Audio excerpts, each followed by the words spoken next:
Welcome back to Hobbit Racing Park.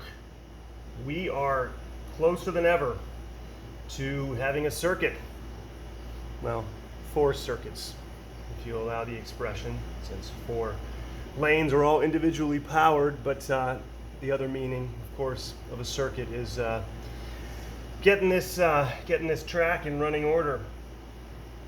And I'm going to show you something here.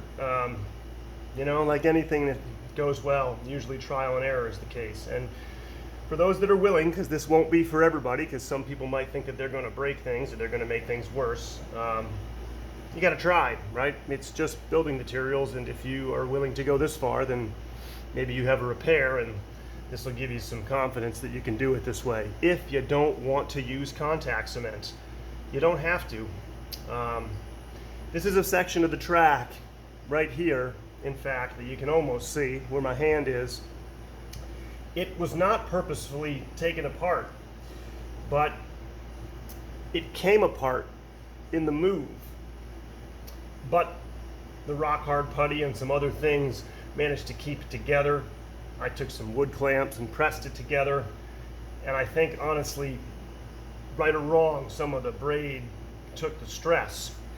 And what you'll notice here is, short of this one that I already fixed, logically physics, the inside one stayed tucked right up against the edge of the braid. It didn't come loose. The edge of the braid, the edge of the gain, and didn't come loose.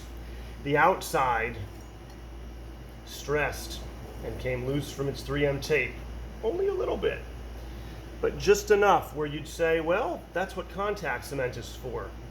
Yeah, it can be, but I'm a little bit of a stickler, and this tape is only 5 mil thick.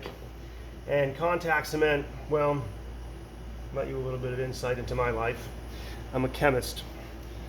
It's one of the things that I am.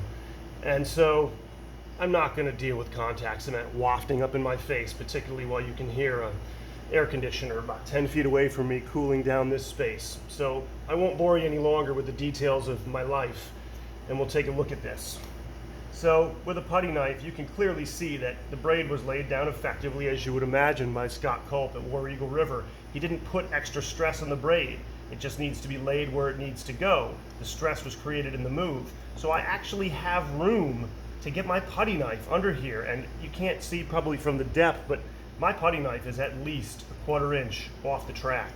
So all I'm going to do is, just like I've been doing on all the other points, draw a line in the sand where I'm going to stop.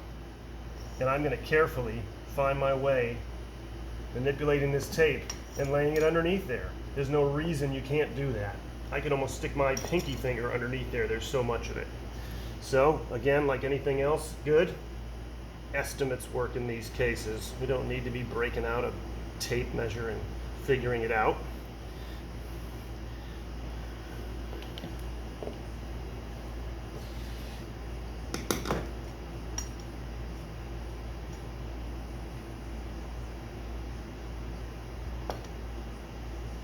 Yeah, we're going to stop right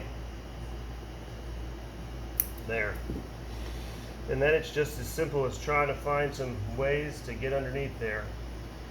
Now I know that there's a piece of paint that came off with that, but I still think that there's some sticky left on that, and we're going to be able to manipulate that. So we're just going to get our putty knife in a way where I can get this under the track to start with.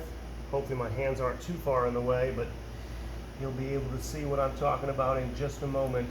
In fact, the fact that the braid is so close to the track actually can help all of the above. It's going to push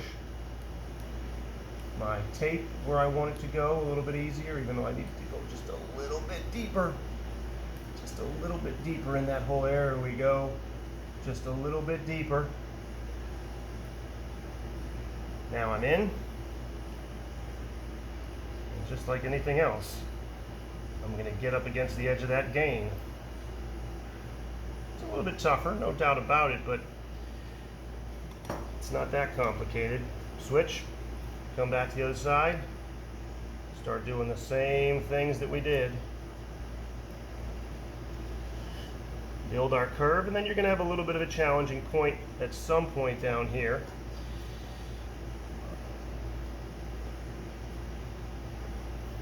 certainly right about here is where things are going to get a little bit challenging to get this underneath here.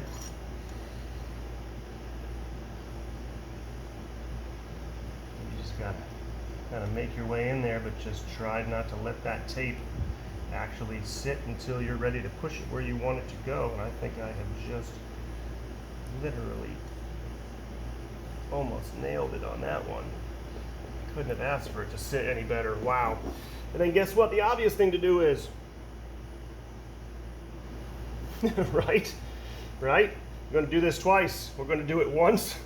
We're going to do it once, and while I'm doing that, I can clean up any extra bit of anything that I can get off of there. I'm certainly not going to clean the underside of the braid, but anything that's just kind of made its way to a mess of the point around the edge, like what happens from time to time, as I mentioned in the last video, why not? Get it off of there.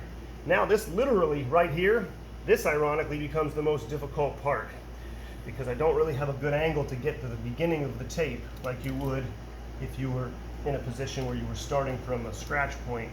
So this is actually the hard part, because you don't want to be peeling the tape back off the track. We just want the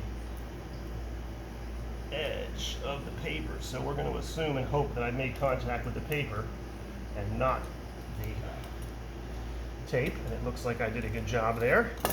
Oops, except then, okay, there we go. We're not going to go too far, right? We don't want the whole entire braid to stick where we don't want it to, so let's get back up against again, get our reveal, right? Get our reveal and continue to walk down the curve,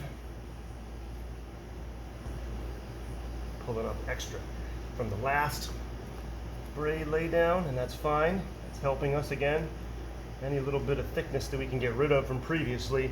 And again, this is only 5 mil thick tape. I am pretty much still maintaining that same relief all the way around. Now is where it's going to get super dicey, but I got to just pull it as best I can and hopefully not leave any behind. Didn't get stuck. This one got stuck on me, and I had to get underneath there and get the rest of it. And it's that simple. I mean, it's, I say, you know, simple, but for those of you that, you know, maybe feel like, well, I'm going to pull the braid, I'm going to ruin it at that point. Well, listen, if you pull it up a little bit further than you intended to, make your piece of tape just a little bit longer. So in my opinion, that is just a far greater way to do things. Contact cement turns into basically gummy rubber after a long period of time with just adhesive, because it has some different types of bonds going on in it. I'm not going to give you a chemistry lesson on the spot, but the bottom line is there is really nothing greater than this stuff right here. Whether you're laying it down because it's part of the braid when you first put the braid down in the track, or whether you need to do repairs with it. So again, like I said before, slot car corner, of course, right here. This magical tool is just indispensable. And that's it. So comment, like, subscribe, share, and maybe later on today we'll have a car going around this track. Exciting.